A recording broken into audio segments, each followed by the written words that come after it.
coisa boa. Sejam todos bem-vindos à noite do Jubileu de Ouro da Administração do Estado da Paraíba. Hoje, homenagearemos personalidades que fazem história quando o assunto é administração. Pessoas que dedicaram e dedicam a sua vida à arte de administrar e gerenciar. E pessoas que contribuíram para o crescimento dessa profissão no nosso estado. E ainda teremos a palestra espetáculo de Raul Marinuzzi, gerenciando sua empresa como uma orquestra. Convidamos todos agora para ficarmos de pé para a execução do Hino Nacional Brasileiro.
Registrar a presença de César Emanuel Barbosa, ouvidor-geral da UFPB, representando a reitora da Universidade Federal da Paraíba, Margarete Diniz. Convidamos agora ao palco para dar as boas-vindas o presidente do Conselho Regional de Administração do Estado da Paraíba, o administrador Edinaldo Flor da Silva. Boa noite. Seja todos bem-vindos a esse evento, na qual preparamos com muito amor e carinho, onde estão presentes aqui todas as instituições de ensino aqui de João Pessoa, todos os coordenadores dos cursos de administração, os professores, os nossos alunos de todas as instituições. Ao nosso vice-presidente do Conselho Federal, Sérgio Pereira Lobo, que aqui está representando o nosso presidente, o Sebastião, por motivo superior não pôde comparecer, mas está bem representado pelo nosso vice-presidente. Também aceitamos e registramos também a presença de todos vocês aqui nesta noite. Nada seria possível sem uma equipe. Eu sempre digo que a gente não faz as coisas só. E eu queria convidar toda a equipe, todos os componentes que fazem parte da preparação, que teve toda essa preparação, eu queria convidar aqui no palco todos eles que fazem parte dos 50 anos do Conselho de Administração. Por favor, todos os membros que fazem parte. Às vezes a gente faz as coisas e às vezes deixa para agradecer no final. Eu acho que a gente deve que agradecer as pessoas que contribuíram e que contribuem para fazer esse evento no início. Porque vocês não sabem como é difícil administrar qualquer evento sem a colaboração dessas pessoas. São essas pessoas aqui que durante toda a preparação, tanto aqui como em Campina Grande, como lá no Tribunal de Contas, tiveram carinho, dedicaram o seu tempo. Por isso eu gostaria que vocês dessem uma salva de palmas para essa equipe aqui que nos apoia.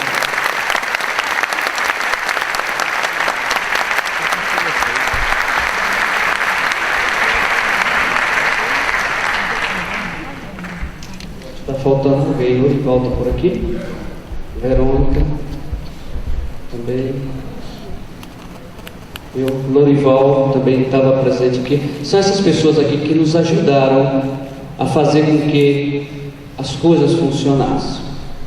E em nome da nossa diretoria executiva, a diretoria que faz o Conselho Regional de Administração, eu agradeço de coração a vocês pela paciência, pela dedicação de vocês, e que Deus abençoe a vocês, que continue sempre nos ajudando para outros eventos dessa magnitude a gente possa fazer aqui no estado da Paraíba. Muito obrigado. Convidamos agora ao palco o vice-presidente do Conselho Federal de Administração, o administrador Sérgio Pereira Lobo. Boa noite a todos. Você sabe que vice-presidente sempre é substituto natural do presidente nos seus impedimentos. Então é mais do que justo que eu possa trazer uma homenagem aos nossos colegas administradores da Paraíba, em nome do Conselho Federal de Administração, pelo presidente Sebastião Melo. Nós tivemos muitos eventos como esse, a nível Brasil, e evidentemente que temos que repartir essa função. E para mim houve essa honra especial de estar aqui na Paraíba mais uma vez, para poder prestigiá-los.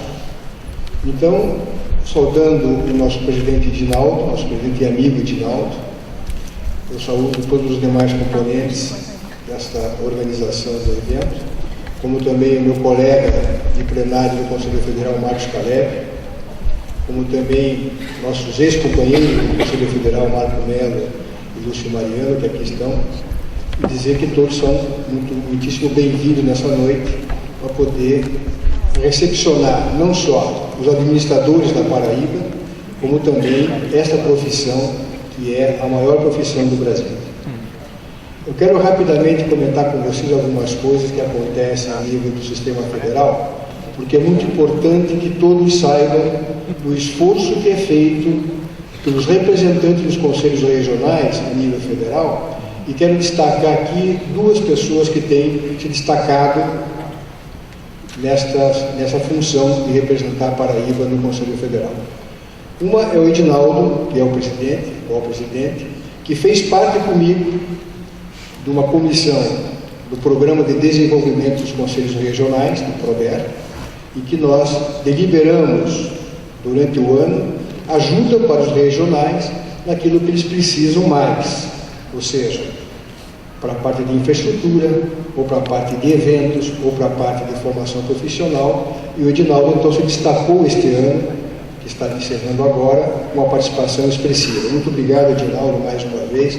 Já fiz isso mais uma vez em Brasília, quero fazer de público agora, e com os nossos companheiros, nossos colegas aqui da Paraíba. E o Marcos Caleb, que está iniciando a sua carreira profissional a nível da representação da Paraíba no Conselho Federal, e que é um jovem. Eu tenho dito que nós, já com uma certa idade, encerrando a carreira, seguramente vamos deixar para eles que possam fazer a sequência daquilo que é o principal motivo do sistema CFA-CRAs, que é o acompanhamento profissional de cada estado, de cada cidade, naquilo que diz respeito ao bom desempenho do administrador nas suas funções para a qual eles estão se capacitando. Como nós temos aqui muitos alunos, estudantes, eu quero uma mensagem especial para eles.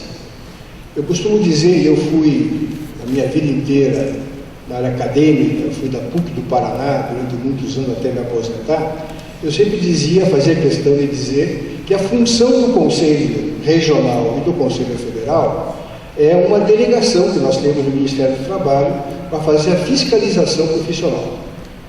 O que quer dizer isso? Significa que nós vamos tentar preservar os campos de atuação profissional do administrador para o administrador. Evitar que muitos curiosos, e tem muitos profissionais de outras profissões que são curiosos em administração e que acabam ocupando a nossa vez por uma questão ou outra. Eu quero dizer que, naquela época que eu estava dirigindo a PUC, eu sempre fazia a questão de dizer que uma universidade, uma faculdade, um curso de administração, como os demais, ele é formado de um tripé. Esse tripé diz respeito a uma boa infraestrutura, uma sala de aula condizente, uma biblioteca atualizada, um bom corpo docente. Depois, com tecnologias que possam realmente levar a modernidade para aqueles formandos, aqueles alunos que estão se capacitando para poder exercer uma profissão nobre, como é a administração, mas também depende de uma boa dedicação do seu aluno. Sem este tripé bem formado, estruturado e realmente com condições de fazer um bom curso, nós não teremos um profissional condizente com aquilo que o mercado precisa e que o mercado quer. Por isso, então, nós estamos vendo hoje muitas informações que chegam pela imprensa, evidentemente, e que também chegam para nós no Conselho Federal, do mau desempenho profissional em algumas áreas.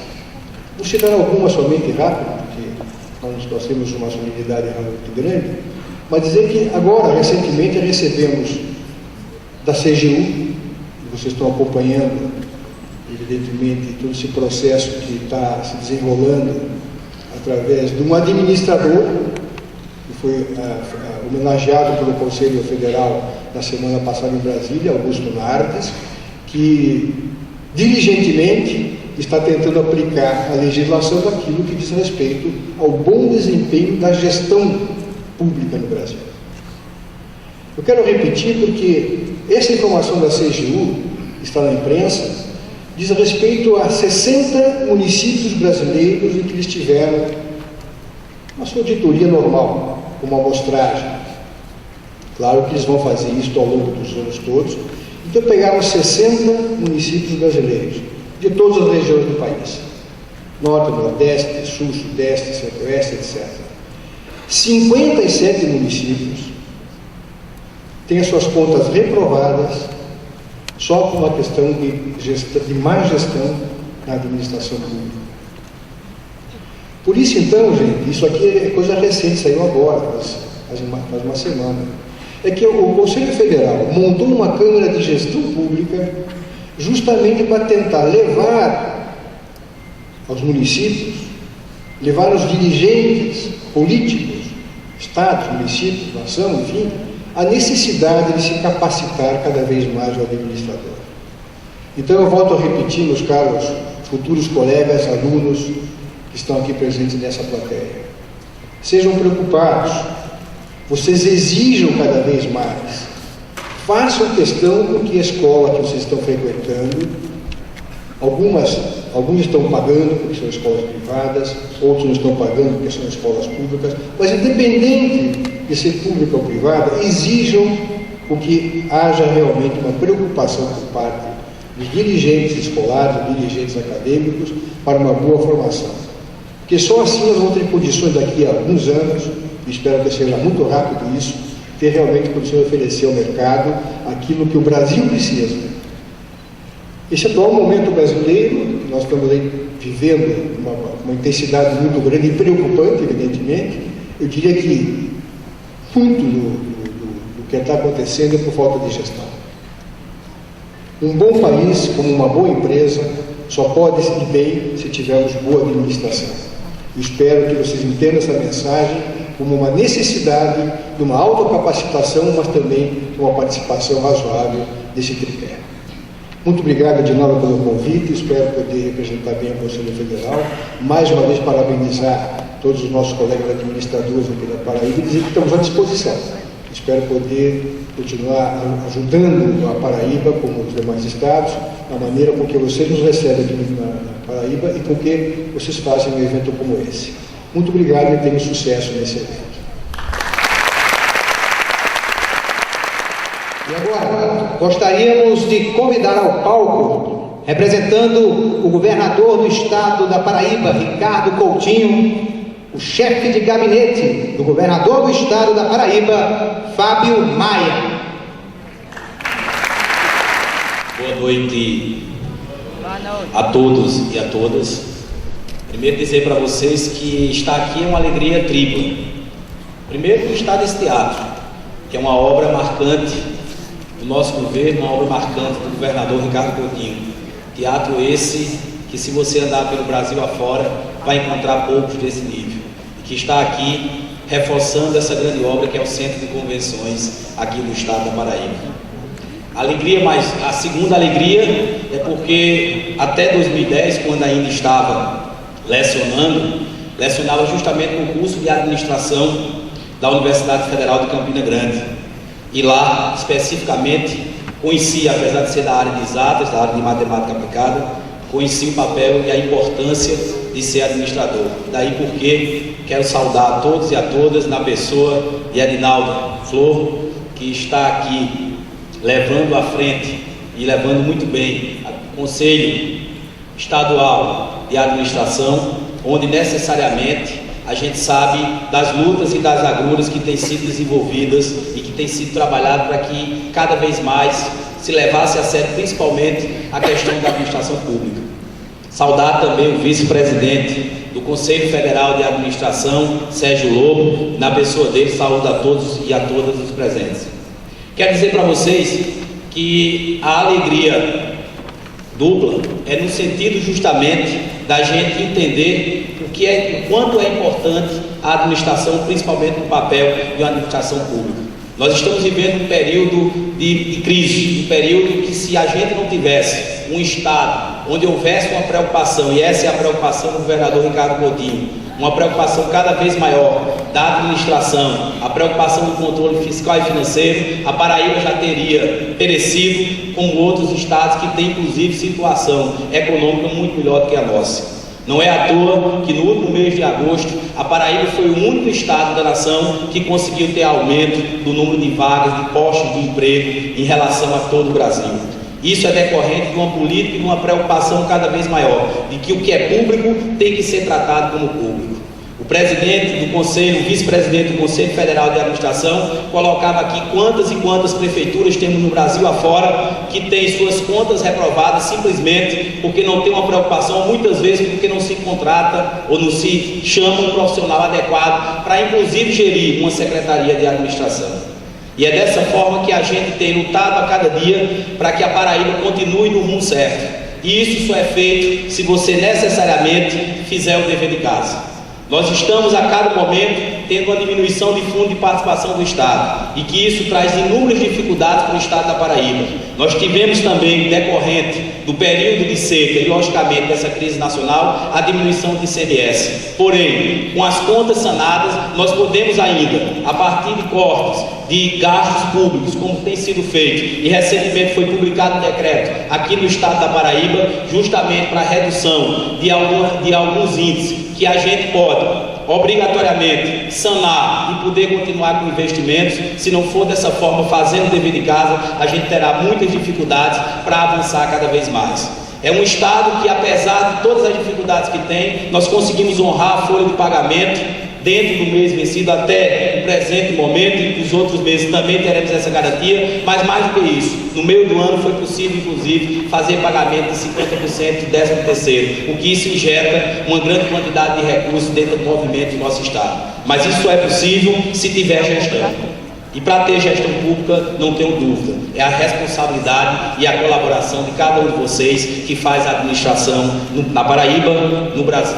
Porque é dessa forma que a gente vai conseguir avançar mais. Principalmente, temos bons profissionais, que eu não tenho dúvida que as instituições, e que o Conselho preza por isso, mas as instituições que estão hoje enraizadas na Paraíba têm a preocupação constante. Se não tivesse, nós não estaríamos aqui nesse jubileu, 50 anos da regulamentação do administrador, da regulamentação do Conselho Regional de Administração, da regulamentação do Conselho Federal de Administração, e cada vez mais, com a preocupação de que a gente tem que enxergar longe. E é nesse sentido que encerro minhas palavras, dizendo, como eu dizia aos meus alunos na época que estava lecionando, a gente tem que sempre mirar para cima, porque mesmo que a gente erra, a gente vai estar pelo menos entre as estrelas. Muito obrigado, boa noite a todos e a todas.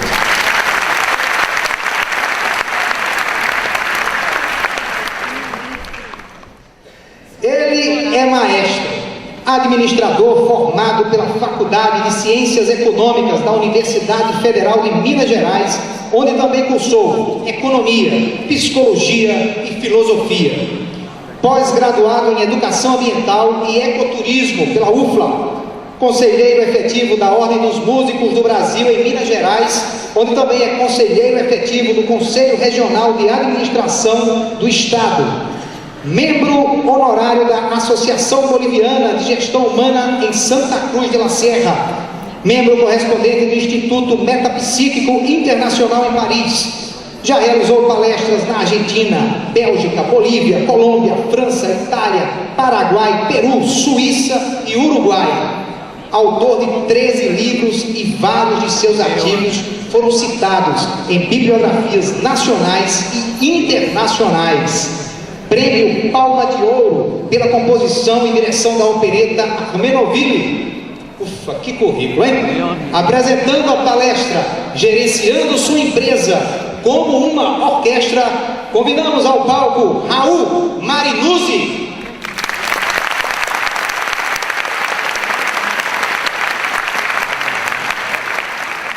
Boa noite a todos. É um prazer e uma honra estar aqui nessa solenidade de comemoração dos 50 anos da administração oficializada no Brasil. Agradeço ao Conselho Regional, da presença do seu presidente, na figura do seu presidente, por esse prazer e essa oportunidade. E digo isso de coração pelo seguinte: João Pessoa talvez seja a cidade do Brasil onde eu tive mais oportunidades de fazer trabalhos até hoje. E isso se deve principalmente a uma figura que eu não sei se ainda é devidamente valorizada na sua terra natal. Santo de casa não faz milagre, né? Mas uma pessoa que é considerada uma das 3 maiores figuras da ecologia empresarial do Brasil, e que é, bom, não de nascimento, mas de coração, um morador dessa cidade, que também é muito querida para mim, que é o professor Luciano Azevedo Caú. Não sei se aqui vários devem conhecê-lo, que inclusive é acadêmico de administração, foi membro do conselho, membro da BRH, e realmente é um elemento que era respeitado, inclusive fora das fronteiras brasileiras, como um dos grandes nomes da ecologia empresarial. Conhece, né? Então, eu acho que para mim realmente foi uma satisfação muito grande. Ora, o que nós vamos fazer aqui não é uma palestra propriamente dita. nós vamos fazer algo bem menos pretensioso. Então eu gostaria que vocês pensassem o seguinte: nós vamos tecer algumas reflexões comparando o funcionamento de uma orquestra com o funcionamento de uma empresa. E como é então uma reflexão, eu gostaria que vocês ficassem no espírito de happy hour e não no espírito de palestra, certo? Bom, agora, por que eu uso a orquestra como modelo para fazer esse trabalho? Por favor. Se nós pegarmos toda a literatura da administração e da psicologia do trabalho, os grandes nomes, os grandes autores sempre citaram como modelo ideal de funcionamento de uma equipe a orquestra sinfônica. Gente, eu estou fazendo gesto porque não existe um sistema automático para eu passar as transparências. Então vocês desculpem, eu tenho que ficar regendo a transparência, tá certo? Bom, mas então, por exemplo, Peter Drucker, considerado por muitos como o papa da administração dos últimos anos, né? Ele dizia literalmente: a orquestra sinfônica é o protótipo da equipe de qualidade. Ora, esse é um motivo técnico que eu acho que justifica. Outra, por favor. Vamos pegar William Redden, criador do sistema 3D de estilo, do modelo 3D de estilo gerencial. Também ele dizia o seguinte, que na verdade ele só conhecia um tipo de equipe que funcionasse realmente com qualidade, que era a orquestra sinfônica. Ora, se os maiores nomes da administração consideram que a orquestra é o modelo ideal de uma equipe que funciona bem, é válido para nós falarmos de funcionamento de equipe, utilizarmos a orquestra. Essa é a justificativa técnica. Depois eu vou dar uma outra justificativa pessoal. Bom, mas já que nós vamos fazer um trabalho como orquestra, eu gostaria de começar, em lugar de falando, nós vamos começar tocando. Então eu convidaria ao palco para o aplauso de vocês o quinteto de cordas da Orquestra de Cordas de João Pessoa.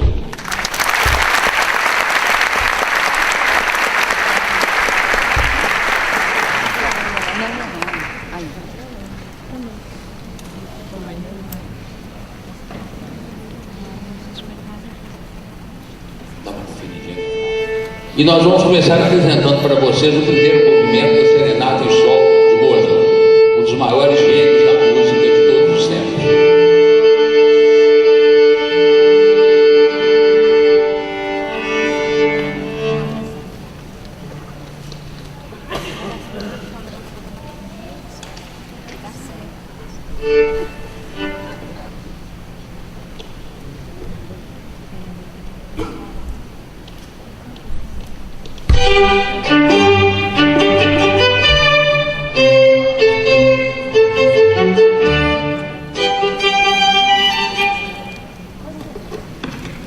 O que foi, filho? Desculpa, maestro, eu não estou me sentindo bem.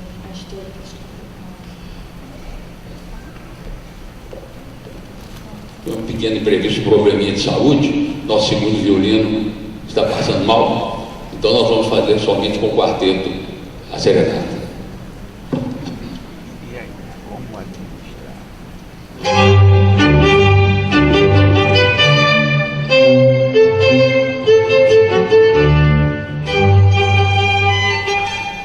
O que foi?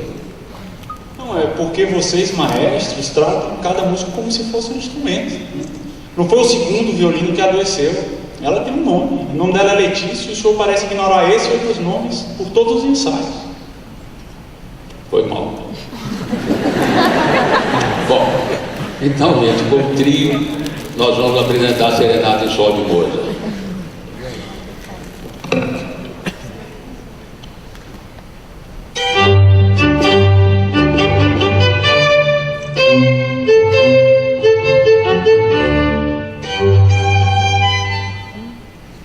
Hoje, o que está acontecendo, meu Deus?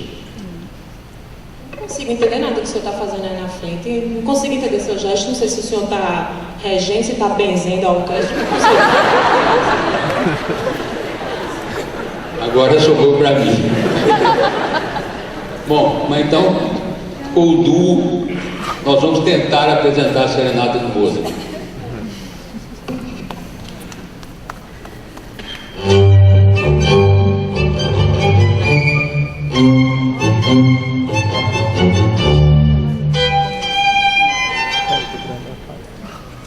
você? Eu não gosto de música, eu odeio a música. Para mim é um perigo escutar música, eu vou embora agora.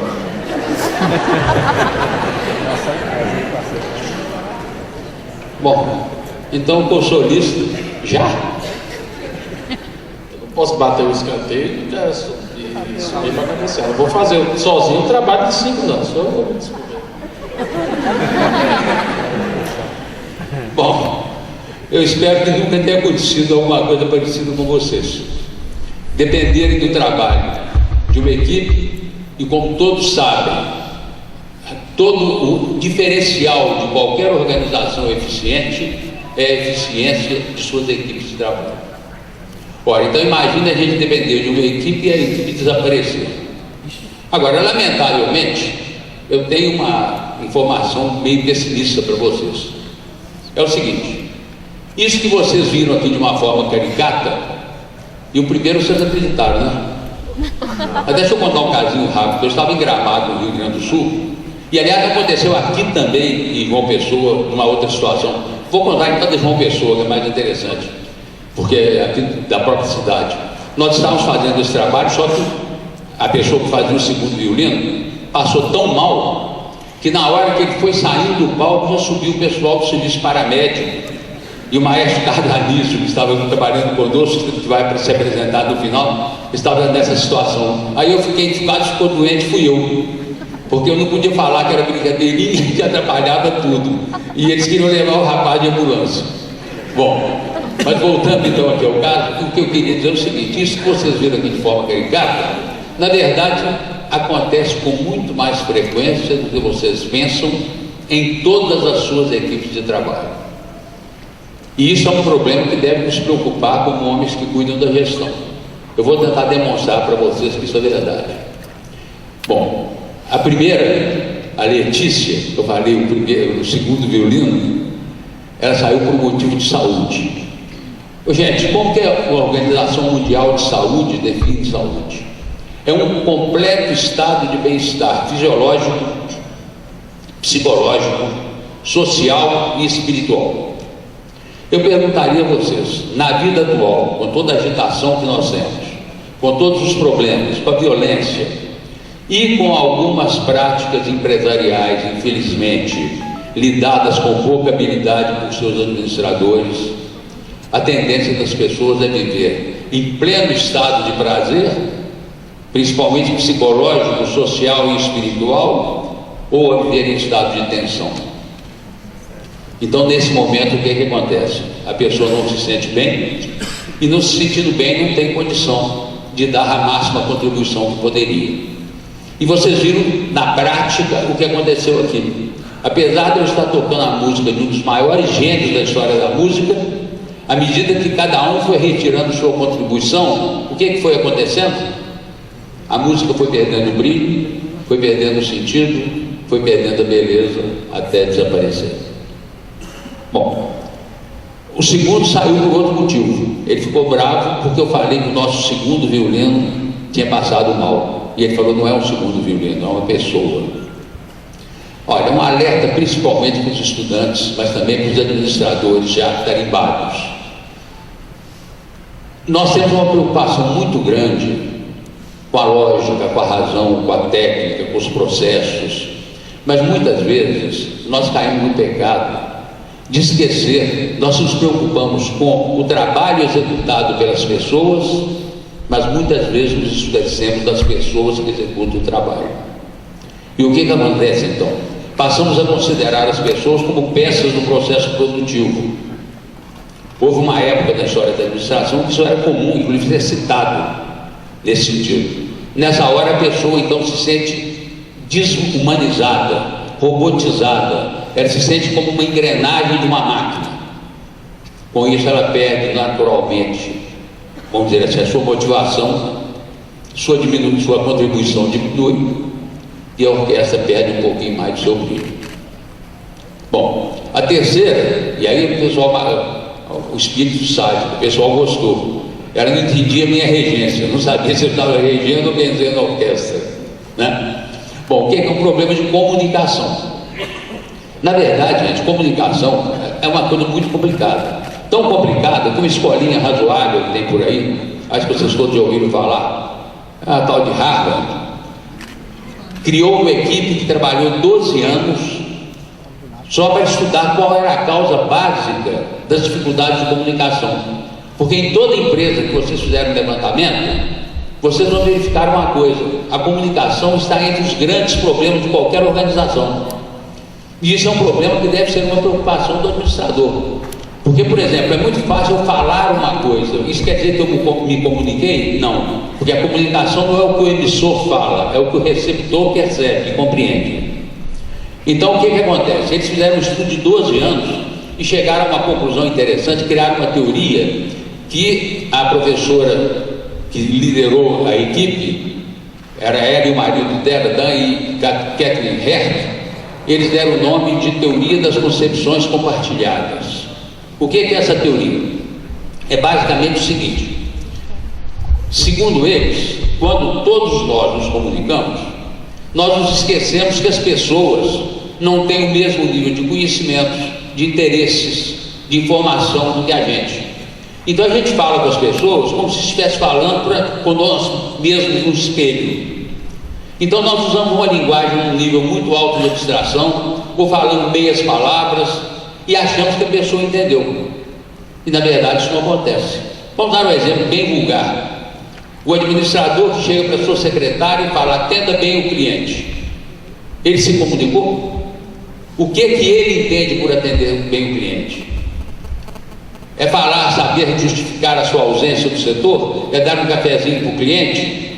Entenderam a ideia? Quer dizer, ele falou, mas a comunicação não foi perfeita. Então o que acontece? A pessoa às vezes age de uma maneira inadequada porque ela não compreendeu a mensagem.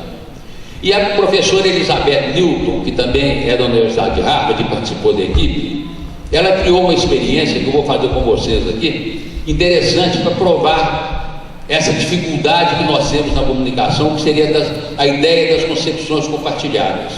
O que eu vou fazer? Eu estou pensando numa música aqui que vocês todos conhecem e já cantaram, tá certo? E ela é tão característica que eu vou batucar aqui no microfone e vão ver quantas pessoas percebem que música é. Os que perceberem, por favor, só levantem a mão, não fale o nome da música, ok? É muito típico, então acredito que é uma música que todos vocês já cantaram em alguma época de sua vida, provavelmente. Então vamos ver.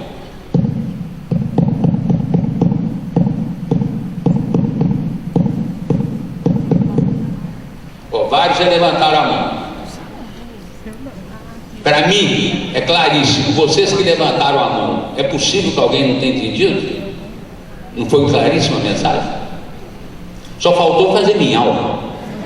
Gente, eu tirei o pau no gato. Agora eu vou repetir, vocês notem se realmente não está. Eu vou usar uma expressão um pouco elegante. Não está na cara que atirei o pau no gato.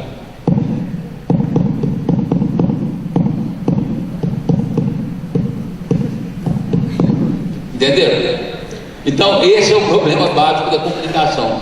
O que para mim era claríssimo, para alguns aqui foi claríssimo, mas para a maioria não foi. Então a comunicação é um problema que tem que sempre estar preocupando e que o administrador tem que estar atento.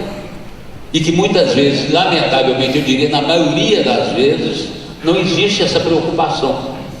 Nossos cursos não nos fazem ficar preocupados com isso, a verdade é essa. Nós aprendemos muitas técnicas, muitas teorias, mas nem sempre aspectos que são fundamentais na prática gerencial do dia a dia são lembrados nas escolas. Pois bem, e o outro? O outro saiu porque ele detesta a música, coitado. Obrigar o pobre a estudar contrabaixo, que é o instrumento maior e mais pesado da orquestra de cordas. O pai obriga o menino a estudar, ele não tem outra opção e vai ser contrabaixista. Ora, numa situação dessa, ele poderia estar motivado para fazer o trabalho. Agora, o que acontece é que hoje em dia, se vocês analisarem bem, lamentavelmente, em função da dificuldade do mercado, será que todas as pessoas têm a oportunidade de realmente trabalharem naquilo que as realiza? Dificilmente. Então, o que acontece? Se o administrador conhecer não somente o trabalho executado pela pessoa, mas se preocupar também com as pessoas que trabalham na sua equipe, ele vai compreender um pouco mais daquilo que realmente cada pessoa sente. Porque o que faz a unidade de uma equipe, gente, é o sentimento, não é a técnica, não é a lógica. O que cria, o que une a equipe é a sensação de bem-estar gerada por estar em conjunto fazendo alguma coisa. Pois bem, então o que acontece? Se nós conhecermos bem a pessoa, nós vamos poder escolher para ela algum tipo de atividade paralela que satisfaça realmente os seus meta-objetivos. Nessa hora, o que vai acontecer? Ela vai se sentir mais realizada e vai executar o seu trabalho com mais motivação. Seria inocência querer que cada pessoa fosse colocada no local exato de sua realização. Isso não existe. Mas se a pessoa não tem prazer naquilo que faz, ela tem que procurar descobrir atrativos naquilo que faz. E o supervisor deve ser o principal colaborador nessa atividade de fazer e descobrir esses pontos de atração. Pois bem, e o último? O último falou uma coisa aparentemente óbvia. Ele falou o seguinte: eu não posso sozinho fazer o trabalho de 5. Bom, nós todos sabemos da importância do trabalho de equipe. E todos, se nós perguntarmos a qualquer supervisor, a qualquer administrador, ele vai dizer que a grande preocupação dele é formar uma equipe muito boa. Mas acontece, gente, que infelizmente é aquele caso, na teoria é uma coisa, na prática às vezes a coisa é um pouco diferente. É que muitas vezes a pessoa, até por insegurança inconsciente, ela tem medo de treinar muito bem seus subordinados, de dar oportunidade de desenvolvimento aos seus subordinados, porque ela tem medo que as pessoas se tornando tão competentes quanto ela, isso tire seu poder, seu prestígio, sua segurança. Então o que acontece? Que muitas vezes as pessoas, apesar de no discurso falarem da importância da equipe, no seu comportamento diário, eles criam condições opostas, que desmotivam as pessoas de participar. Então o que acontece? Nós temos grupos de trabalho funcionando, fazendo aquele mínimo necessário para ser mantido, em lugar de fazer aquele máximo que seria possível que estivesse sendo feito. Não sei se deu para mostrar que realmente então esses fatores acontecem com muita frequência, sem nossa percepção das nossas equipes. Agora, por que eu tive a petulância de falar o seguinte: isso está acontecendo nas suas equipes? Pelo seguinte, de acordo com a ecologia empresarial, que é o que há de mais desenvolvido em administração de pessoas, e que justamente era uma das especialidades do CAU, né, aqui da Paraíba, na verdade, a administração de pessoas, ela exige uma manifestação maior, uma liberação maior de sentimentos. E de acordo com a ecologia empresarial, para que haja realmente uma equipe funcionando bem, são necessários 3 pontos fundamentais. O primeiro seria a criação de uma ambiência propícia. O segundo seria uma comunicação rigorosa. E o terceiro, um feedback imediato. Por que ambiência e não ambiente? Pois, gente, ciência, para ser ciência, tem que ter conceitos claramente definidos. E a ecologia empresarial é uma ciência. Então, o que acontece? Se vocês pegarem, para não parecer que eu estou inventando palavras, né? Se vocês pegarem o dicionário, vocês vão notar que ambiência é diferente de ambiente. O que é o ambiente? Por exemplo, nosso ambiente aqui, o ambiente, né? Seria, vamos dizer, a temperatura, o som, a iluminação, as cadeiras. Isso forma um ambiente. Agora, no momento em que eu coloco os seres humanos se comunicando e participando do ambiente, o ambiente se eleva e se transforma em uma ambiência. Então, quando a pessoa fala o seguinte: eu gosto muito de trabalhar em tal empresa porque ela tem um ambiente muito bom, o que na verdade ela está falando é que lá tem ventilação muito boa, tem uma boa iluminação, tem cadeiras muito macias e confortáveis. Isso seria ambiente de trabalho. Agora, quando quer dizer das pessoas que se comunicam, que é onde eu me sinto bem, onde eu me realizo, nós temos que usar a palavra ambiência, né? Bom, E por que nas empresas, normalmente, lamentavelmente, nós não temos isso com frequência? Aí nós estamos fazendo uma pequena digressão na história da administração, naquele filmezinho que foi passado no início, aliás, muito bem feito, do CRA do Rio Grande do Sul, né? Vocês viram que a administração sempre existiu, não tem dúvida. Mas quando nós falamos da ciência da administração moderna, a grande figura que se destaca, indiscutivelmente, ainda é Taylor. Porque toda administração, depois de Taylor, ou elogia Taylor ou critica Taylor, mas está sempre baseada nas ideias do Taylor. Pois bem, o Taylor era um gênio da administração, vamos dizer assim. Mas na época em que ele viveu, a ciência tinha seus paradigmas, como hoje a ciência moderna tem seus paradigmas. E um dos paradigmas dessa época era que o homem é um animal racional. Ora, se o homem é um animal racional, para lidar com racionais, o que é que eu devo utilizar? A racionalidade. Então Taylor e seus seguidores se preocuparam extremamente com a racionalidade no trabalho. E foi surgindo aos poucos uma espécie de esquizofrenia empresarial que dizia que qualquer coisa que fugisse do racional seria emocional, como se emocional fosse uma coisa horrorosa, o oposto de racional, quando na verdade é uma outra dimensão totalmente diferente. Então o que é que acontece? Com a preocupação de fazer coisas racionais, tudo aquilo que dizia respeito às emoções, aos sentimentos, foi banido das organizações com muita frequência. Por exemplo, eu lembro de um administrador, lamento falar, não vou dar nome, claro, mas é um caso real, foi colega meu. Ele dizia com um ar petulante, falava: olha, o riso é abundante na boca do ignorante. Ô, gente, na verdade, a pessoa que sorri não quer dizer que ela não é responsável ou que ela não é boa profissional, quer dizer que ela é feliz, entendeu? No entanto, havia essa preocupação. Então eles tentaram matar ao ponto de qualquer manifestação, por exemplo, artística, até mesmo filosófica, ser considerada ridícula. Eu tenho uma experiência pessoal que eu vivi, que eu vou contar para vocês, que eu acho muito interessante. Eu trabalhava na CEMIG, Companhia Energética de Minas Gerais, empresa bastante tradicional e que tinha a honra de ser chamada de empresa padrão do setor elétrico nacional na época.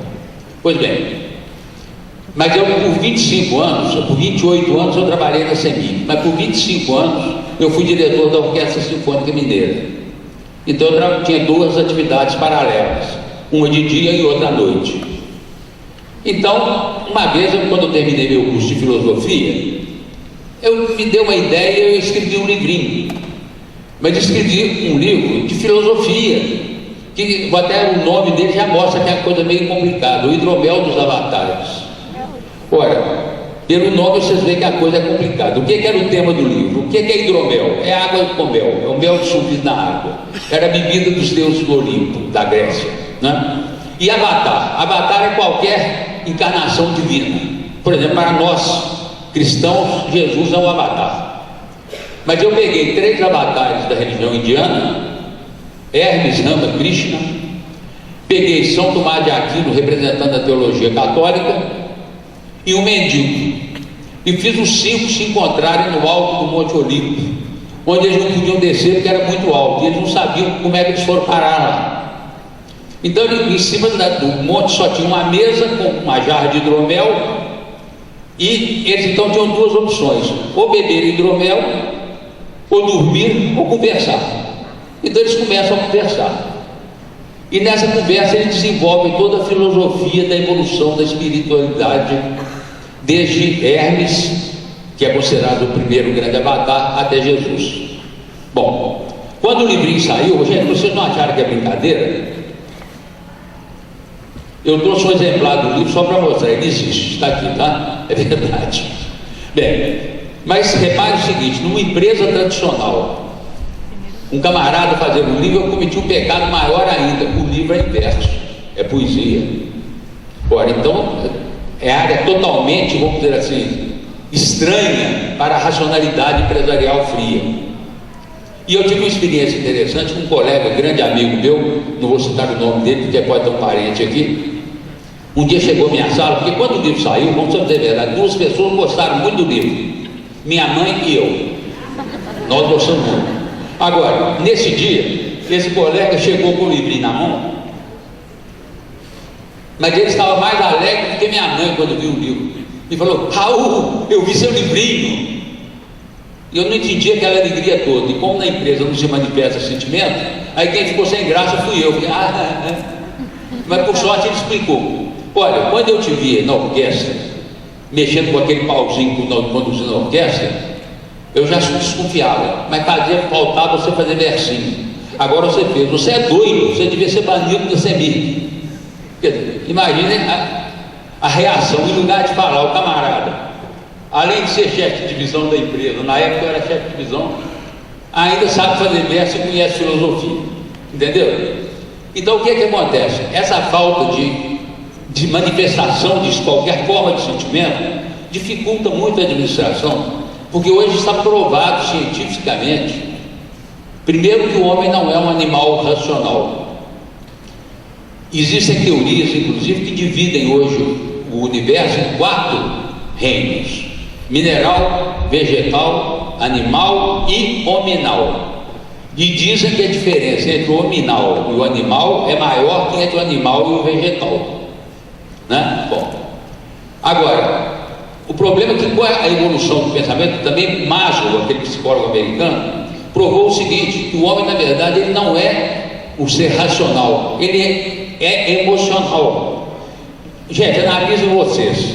Todas as vezes que vocês se sentiram realizados, que vocês se sentiram realmente felizes, se tiveram prazer, foi pelas vias da lógica e da razão ou do sentimento? Quem já teve uma satisfação enorme de verificar 2 mais 2 somados dá 4?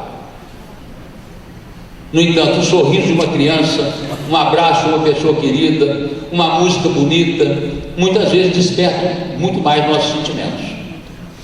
Então o que acontece? Pela falta do ambiente que permita a manifestação dos sentimentos, as pessoas se sentem relativamente tolhidas, e com isso a motivação cai. Por favor, joga mais uma para mim.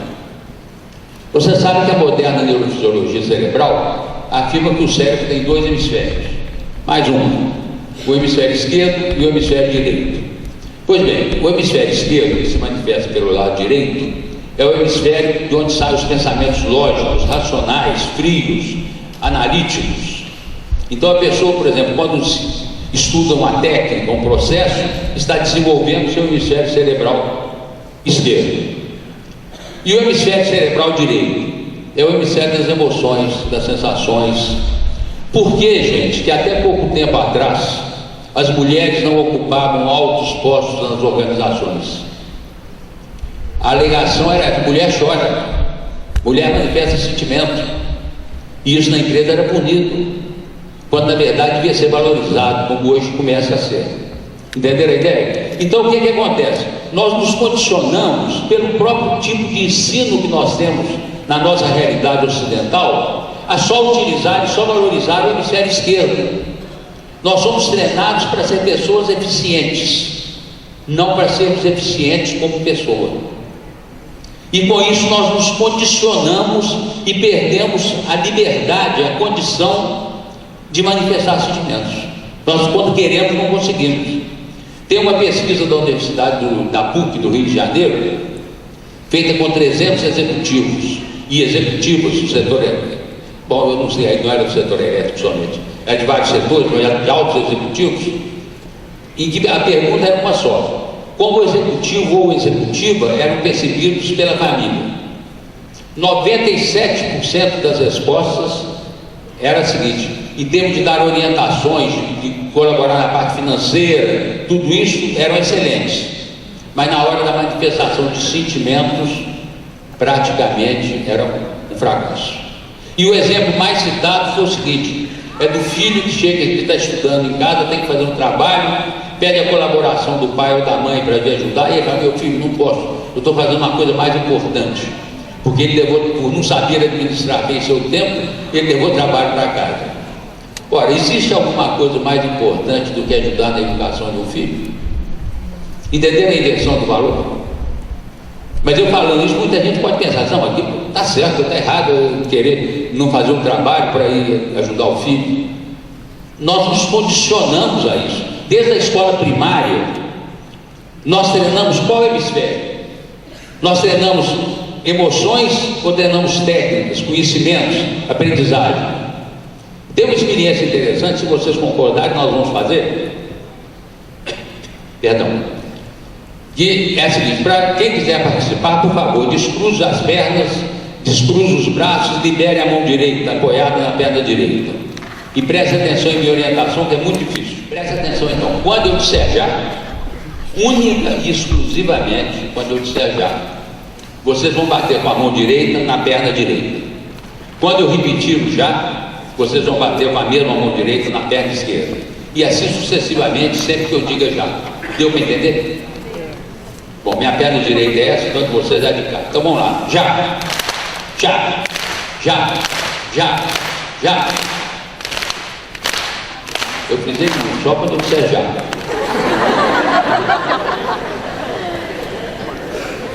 O que aconteceu? Em 3 segundos, contra uma ordem direta, somente, única e exclusivamente, quando eu disser já, vocês se condicionaram àquilo que os psicólogos chamam de um estímulo neutro, que foi meu braço. Aí eu fiz uma mise-en-scène, fingi que estava com uma tosse, tomei um gole d'água, pedi desculpas, e eu podia continuar assim mais meia hora, que seria a palestra mais aplaudida da história da Paraíba. Porque a pessoa condicionada não tem meios de parar e pensar que besteira é essa que eu estou fazendo.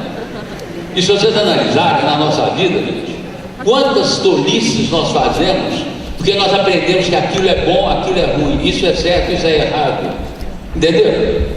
Então eu acho uma coisa que vale a pena nós pensarmos nesse condicionamento que nós temos. Agora, o que acontece? Esse condicionamento impede, então, que haja a liberação de sentimentos dentro da organização, o que gera desmotivação. Se eu conseguir, se o administrador conseguir liberar a manifestação de sentimentos, aí nós teremos, então, mais 3 fatores que estavam sufocados, vamos dizer assim, pela falta de manifestação de sentimentos, que se tornam perceptíveis, que seriam a disposição, a paridade e a parceria. Só que eu não estou cumprindo minha palavra com vocês. Isso que nós estamos fazendo está parecendo muito uma palestra, e eu disse que não seria. Então nós vamos mudar a nossa maneira de trabalhar. E eu, para começar a falar alguma coisa sobre disposição, eu vou convidar nosso colega contrabaixista, o professor Ercílio Antunes. Por favor, Ercílio. Palma para ele.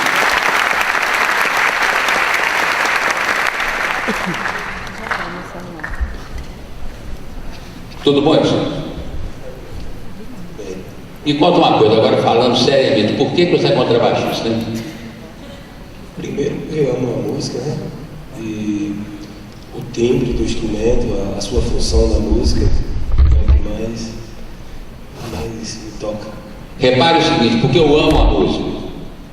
Ora, isso na empresa, se vocês chegarem amanhã na sua empresa, ou na sua escola, e perguntarem ao porteiro, por que você é porteiro? E ele fala, porque eu amo ser porteiro. Rir. Por que nós, músicos, temos o direito de amar a música e vocês não têm o direito de amar aquilo que vocês fazem? Alguém faz bem por um longo período alguma coisa que não o satisfaça? O pensamento básico da ecologia empresarial, gente, é o seguinte: só é realmente útil a si próprio e à comunidade aquele que se realiza ao realizar. É fundamental. Quem estuda a qualidade total vê falar que a qualidade tem eles dizem duas naturezas.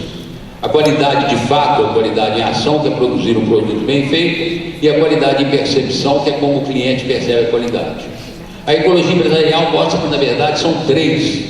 Eu não gosto da palavra natureza, não, mas vamos usar as naturezas da qualidade. E a principal delas é a terceira, é a qualidade em disposição. Ou seja, é a pessoa se sentir realizada ao executar. Por que muitos processos de qualidade não dão resultado, segundo as pesquisas do Sebrae? Porque as pessoas se esquecem disso. O processo, muitas vezes, não sendo feito levando em consideração o sentimento das pessoas, faz com que se criem maiores responsabilidades, maiores obrigações, e isso aí não gera alegria e motivação em ninguém. Entendeu? Então é uma coisa que nós devemos nos preocupar. Agora, vocês querem ver uma coisa? Se a pessoa tem a qualidade de disposição, ela quer estar cada vez melhor. Então ela faz verdadeiros sacrifícios por ela. Não precisa ninguém mandar para ser cada vez melhor. Vamos dar um exemplo. Por favor, quantas horas por dia estuda uma pessoa para ser um bom contrabaixista de orquestra? Uma média de 6 horas. Todo dia? Todos os dias. Sábado, domingo, feriado, férias? Com certeza. Ô, gente, vocês já pensaram, vocês conhecem alguma profissão que o camarada, depois de formado pela universidade, que é quem forma o músico, estude 6 horas por dia? Mas por que o músico faz isso? Porque para o músico, ele tocar é ao mesmo tempo lazer, trabalho e terapia. Ele faz realmente satisfazendo aquilo que vem de dentro dele, os seus meta-objetivos. Ele se realiza ao fazer. Aí vocês podem falar, não, mas música é uma coisa gostosa. Até eu que sou mais bobo, se fosse tocar uma musiquinha, eu ia também tocar 6 horas por dia, né? Será que é tão gostoso assim estudar música? Porque tocar é uma coisa, estudar é outra. Vamos ver como é que seria um estudo de música se é tão agradável assim. Será que você faria para mim um daqueles exercícios que vocês fazem 5, 6 horas por dia? Por exemplo, para aprimorar a nossa afinação, né? Isso é bem detalhado.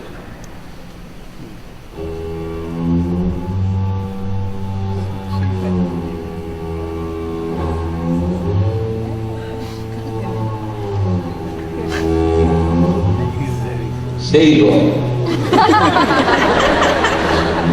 Pode parar que nós já estamos satisfeitos. Entendeu? Quer dizer, na verdade, então, o estudo de música é muito árduo.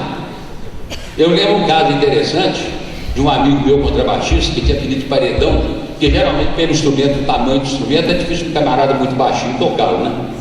Então o Paredão tinha esse apelido porque era um homem alto. E ele, então, uma vez eu fui visitá-lo, ele estava fazendo uns exercícios bonitos como esse. E conversando comigo e fazendo exercício. Bom, eu falei, Paredão, o que você está fazendo? Ele falou, não, eu estou procurando um som. Eu falei, tá bom. Passado muito tempo, eu voltei na casa dele para variar, ele estava tocando as mesmas coisas bonitas lá. Eu falei, vem cá, você ainda está procurando um som? Ele falou, não, eu já encontrei. Eu falei, então o que você está fazendo? Não, agora eu estou curtindo ele. Entenderam a ideia? Isso aí que faz com que o músico tenha justamente a qualidade em disposição. Ele faz com que isso realiza. E com isso nós temos como efeito o resultado de que a equipe seja considerada o modelo da equipe ideal. Muito obrigado. Mas vamos chamar mais de um colega para falar sobre o nosso próximo assunto, que é o professor Tom Drummond. Por favor, Tom.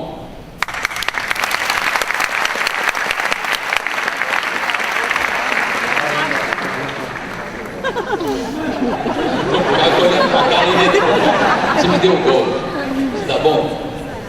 Agora me conta uma coisa. Você me esculhambou na vista do pessoal, falou que eu chamei a menina de violino, tentou me destruir aí na frente de todo mundo. Minha vingança vai ser terrível. Eu vou dar uma de psicólogo com você. Você falou que os maestros não consideram pessoas seres humanos. Eu vou perguntar o seguinte, eu vou fazer uma análise. Você toca o violoncelo, que como contrabaixo, são instrumentos que fazem a base acústica da orquestra. Traduzindo, o que é a base acústica da orquestra? Enquanto os primeiros violinos, as violas tocam bonito a melodia, e o segundo violino, o contrabaixo e o violoncelo fazem a base acústica da coisa, o tum, tum, tum, tum, tum, tum. Então o que acontece?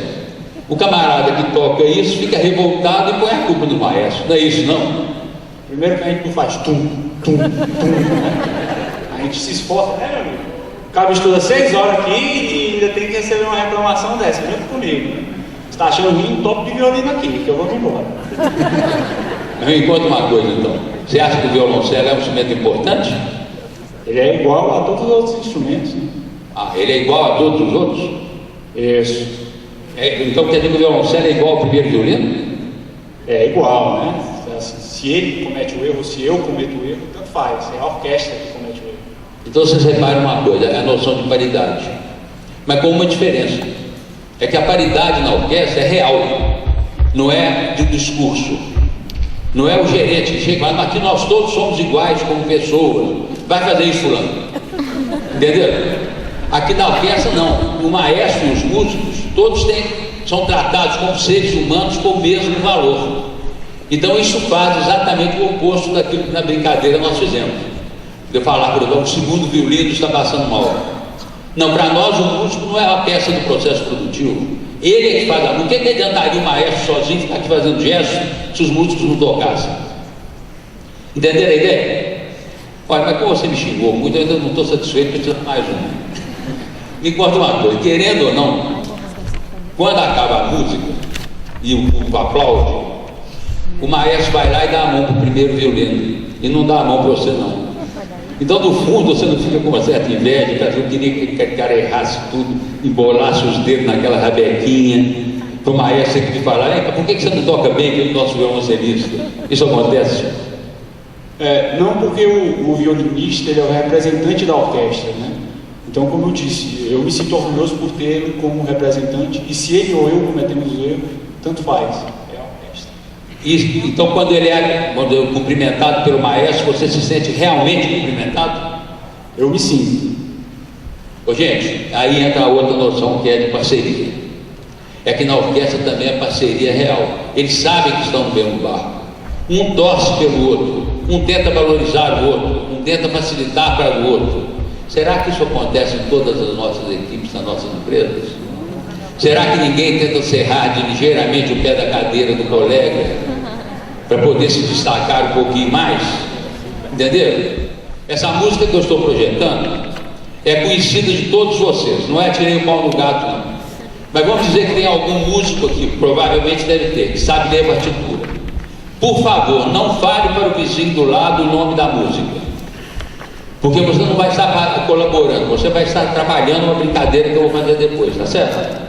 Então, por favor, quem estiver lendo a partitura, não fale com o vizinho do lado o nome da música, que vocês todos conhecem, vocês todos já cantaram e cantam. Pois bem, mas o que acontece? O que é a partitura? Por favor, joga mais um aí para mim. A partitura, gente, é a música que fica na frente do maestro. Por exemplo, como eu vou tocar o festejo, já esconochudo, eu tenho aqui a partitura, que é essa que vocês estão vendo projetada aí. Agora, por que são 5 linhas? Porque eu estou trabalhando com um quinteto. Então, cada linha dessas chama uma parte. E cada músico tem uma parte. Tá certo? Agora, o maestro, ele acompanha, então, porque repare o seguinte, o compositor, quando faz a partitura, ele faz um trabalho rigoroso de previsão, planejamento. Por favor, joga mais um aí para mim. Vamos falar em termos de administração agora. Se nós lembrarmos que administrar é organizar, gerenciar e efetivar, o que é a partitura? Na verdade, a partitura é a organização. Eu planejo, eu prevejo o que eu quero que aconteça. Então eu faço aquela partitura, que é o planejamento. Mas para falar alguma coisa sobre como um músico percebe o planejamento, porque não adianta eu saber o que eu quero, eu tenho que me comunicar.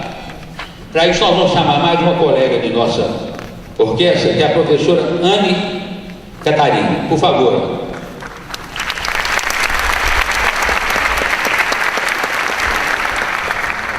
Vem cá. Você não sabia se eu estava regendo ou benzendo? Agora minha vingança também vai ser parecida com a dele. Eu vou te fazer uma prova de música em público. Me conta uma coisa, né? Para que serve a parte para um músico? Para a gente saber o que tem que fazer, né? Cada um tem que tocar. Gente, para saber o que eu tenho que fazer. Ou seja, é o desempenho esperado do músico. Agora, o desempenho esperado não é simplesmente falar, atenda o cliente. Ele dá detalhes. Por exemplo, qual é a sua parte ali? Subiu. Aí tá danado. Ó, eu vou ter que mudar um pouco a coisa, era toda planejada, mas aí eu não posso fazer nada. Na verdade, ela conhece a parte dela, porque é feita numa linguagem própria para o instrumento dela. Ela toca viola. Enquanto os instrumentos de som grave, contrabaixo, violoncelo, tocam em clave de Fá, o que é clave? É a chave do quebra-cabeça musical. Então, os instrumentos graves tocam em clave de Fá. Os instrumentos agudos, primeiro e segundo violino, tocam em clave de Sol. A linguagem do instrumento dela, que é intermediário, parece um violino, mas não é, ele é maior. Então, ela toca em clave de Sol. Então, ela conheceria já de cara a parte dela. Outra coisa, o autor que escreve a música, ele conhece profundamente os recursos do instrumento dela.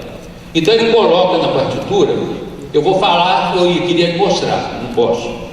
Ele coloca na partitura todos aqueles detalhes, por exemplo, de aumentar volume, diminuir volume, certo? As pausas. O que seriam as pausas? São sinais de que o músico para de tocar. Então ele tem a noção do que ele deve fazer, mas tem também como ele deve fazer. O que acontece então? A comunicação fica clara. Entenderam a ideia? A comunicação ficando clara, o efeito qual é? Qualidade. Então, a gente tem qualidade cada vez melhor. Muito obrigado. Bom, dentro da nossa tecnologia musical, o outro item que iria aparecer aí seria o músico. Nós falamos da partitura, agora vamos falar um pouquinho sobre o músico. E para falar sobre o músico, nós vamos chamar a professora Letícia Carvalho. Por favor, Letícia. Letícia, eu vou te perguntar uma coisa que eu perguntei para o contrabaixo. Por que você é violinista? Tentando resumir muito, porque eu amo violino e para mim isso é uma coisa que faz parte da minha natureza, não tem como. De novo, manifestação de sentimento. Eu amo meu instrumento, é parte da minha natureza. Agora, e se vocês perguntarem a qualquer profissional de música erudita, vocês vão ouvir essas respostas. Isso não é ensaiado. Isso é uma resposta real. Aquela primeira parte foi ensaiada, a saidinha deles e tudo. Mas isso não é uma coisa real. Eles vivem isso. É a maneira que eles têm. Agora me conta uma coisa. Quantas horas por dia tem que estudar também um violinista para ser um bom violinista de orquestra? Em média, 6, 7 horas. Na média, 6, 7 horas. Não vou pedir para ela fazer um exercício que vai ser tão chato quanto aquele, só que vai ser fininho o som. Então não precisamos fazer. Pois bem, agora me conta uma coisa. Quanto tempo demora o curso de violino? Uns 8 anos. Uns 8 anos. Ô, gente, analise uma coisa interessante. Nós muitas vezes tratamos o músico como se fosse uma profissão inferior. Lembre-se que no Brasil só existem 2 ordens. Existem conselhos regionais de toda a natureza. Ordens só existem 2. Ordem dos advogados do Brasil e Ordem dos músicos do Brasil. Será que nós lembramos de aplaudir nossos músicos? Porque com muita frequência nós somos muito preparados para notar erros, falhas e defeitos, mas nós não somos preparados para adotar qualidades, dedicação, esforço. E com isso o que acontece? Nós não aplaudimos nossos músicos na empresa e com isso nossos músicos perdem a motivação. Uma observação para vocês do estranharem é que muita gente veio no ônibus que vai para o interior, então tem horário de saída, então não reparem. Muito obrigado, Letícia. Bom, então vamos chamar mais um para completar, que é o nosso colega, primeiro violino, que é o professor Rucker Bezerra. Por favor, Rucker. Ô Rucker, me conta uma coisa. Eu não vou perguntar porque aqui o público é educado e não vai falar. Mas se eu perguntasse ao público, geralmente, assim, o que é o maestro? Porque a maioria das pessoas pensa assim, é um chato que fica na frente da orquestra fazendo um gesto que não tem sentido, mas também não tem problema porque ninguém está olhando mesmo para ele, então tudo bem. E além de tudo ele é cara de pau, porque quando acaba de tocar a música ele vem na frente e faz assim, se fosse para ele, né? O maestro é isso mesmo? Não, pode até parecer, mas na verdade o maestro ele é o líder, é o organizador. O maestro tem essa preocupação, porque ele precisa de todos, pessoas diferentes, com formações diferentes, deem uma interpretação idêntica. Então a figura do maestro realmente é fundamental. Agora, se a maestra é tão importante, por que vocês não olham para ele? Não, mas nós olhamos a própria disposição das estantes, faz com que a gente possa olhar o maestro e usar a visão periférica e ver. Tem até uma brincadeira que a gente diz que um olho olha para a partitura e o outro olha para o maestro. Eles já um olho no aquário e outro olho no gato. Então, realmente, vocês notam que o maestro é a figura fundamental. Como o administrador, gente, é a figura fundamental.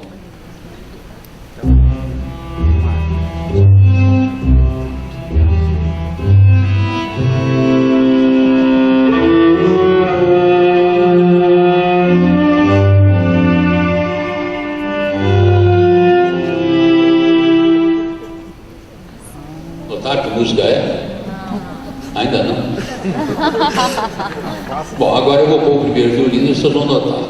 Agora, quando nós tivemos a honra, repito, e o prazer, repito, de ser convidado para vir dessa palestra para vocês aqui, nós pensamos qual a música mais adequada para uma situação como essa. Nós estamos comemorando 50 anos da profissão de administrador de empresas. Então, o que é que nós gostaríamos de nossa linguagem musical falar, mas emocionalmente, falar não para o ouvido de vocês, mas falar para o coração de todos os administradores e de todos aqueles que têm dignificado a profissão do administrador. Nessa hora, volto a lembrar meu grande amigo Luciano Azevedo Caú, por exemplo, que dedicou a vida inteira à administração. Né? Então, escolhemos uma música e entendam essa música o seguinte: para você, administrador, nós estamos dizendo da nossa linguagem, do fundo do coração.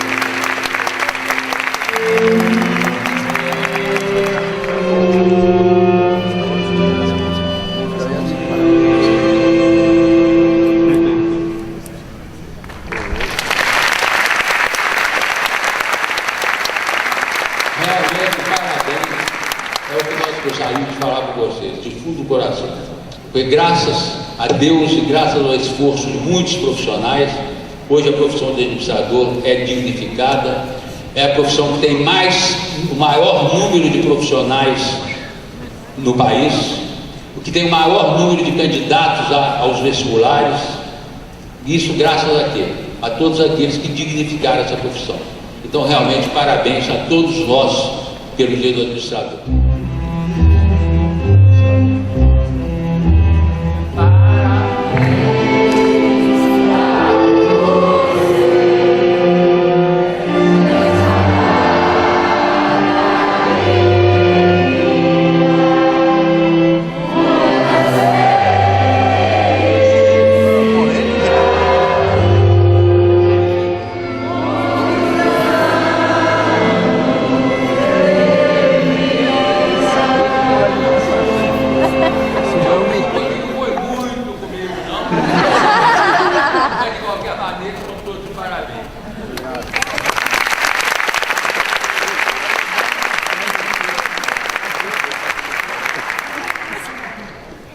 Nós estamos chegando ao final do nosso bate-papo, agradecendo muito a contribuição de vocês. E como eu falei que a palestra é uma reflexão musical, nós aproveitamos certas analogias entre a música e a administração, que eu acho que merecem reflexão. Faço isso como experiência de ter vivido a vida gerencial. Não é uma coisa tirada de livros, é uma ideia que veio em função da minha própria vivência como maestro de orquestra e como gerente de empresa, na Centrais Energéticas de Minas Gerais. Espero que tenha trazido alguma contribuição para vocês. E então, para terminar, mostrando realmente a qualidade da orquestra, eu vou fazer aquilo que eu tentei no início e não consegui. Vou apresentar para vocês a Serenata em Sol de Mozart. Vamos sentar? Aproveito para mais uma vez agradecer a todos, agradecer ao Conselho Regional que me convidou, ao nosso presidente, agradecer a todos de coração. Foi um prazer enorme estar aqui com vocês. Me desculpem por erros que não dependeram de nós, mas que dificultam o trabalho. E vamos terminar então alegremente ouvindo a Serenata em Sol de Mozart.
Agradecemos a todos e damos por encerrado esse evento. Muito obrigado.